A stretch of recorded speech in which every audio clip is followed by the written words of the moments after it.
Hello. Now this is the book we're going to be working on next week. It's called Curious Garden by Peter Brown. There once was a city without gardens or trees or greenery of any kind. Most people spent their time indoors. As you can imagine, it was a very dreary place.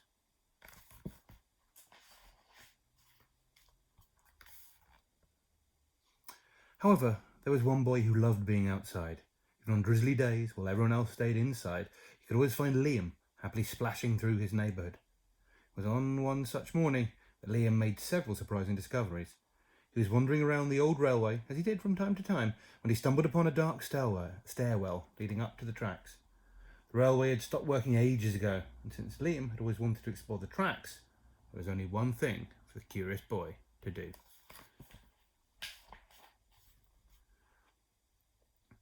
Liam ran up the stairs, pushed open the door, and stepped out onto the railway. The first thing he saw was a lonely patch of colour.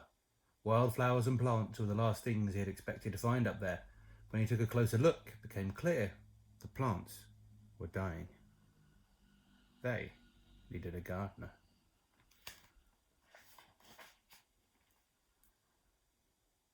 Liam may not have been a gardener, but he knew that he could help, so he returned to the railway the very next day and got to work.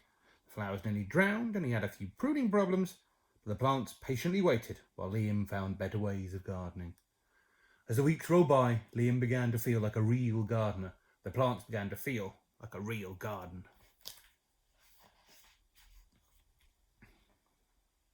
Most gardens stay in one place, but this was no ordinary garden.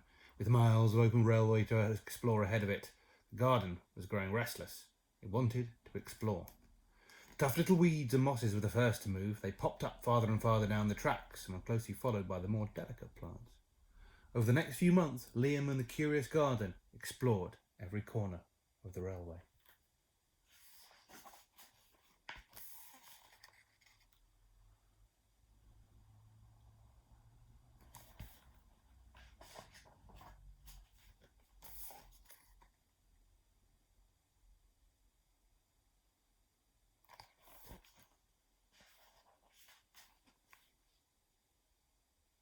After spending his spring and summer and autumn with the garden, Liam's time on the railway was finally interrupted by winter.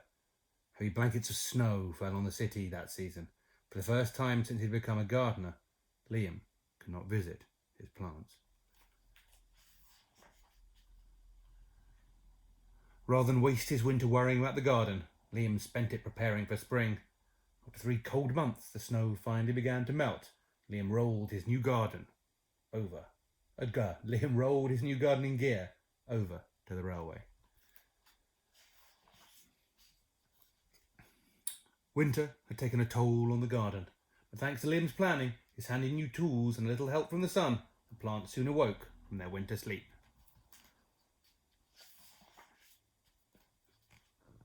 The gardeners always wanted to explore the rest of the city, and that spring was finally ready to make its move.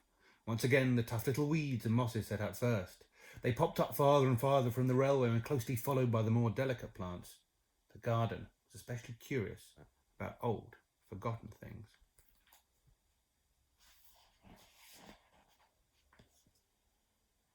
A few plants popped up where they didn't belong.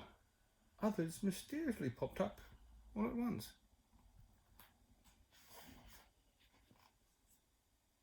But the most surprising thing that popped up were the new gardeners.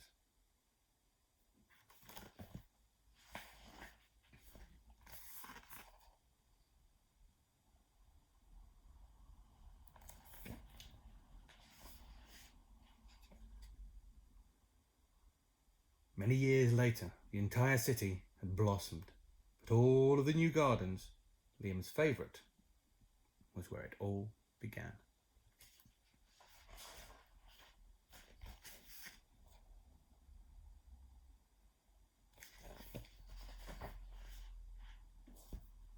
Now, that's the book we're going to be doing stuff on next week, and it is based on a real park, the Highline Park in New York. You'll be finding more about that later in the week, or if you want to look up Highline Park in New York, you can find out ahead of time.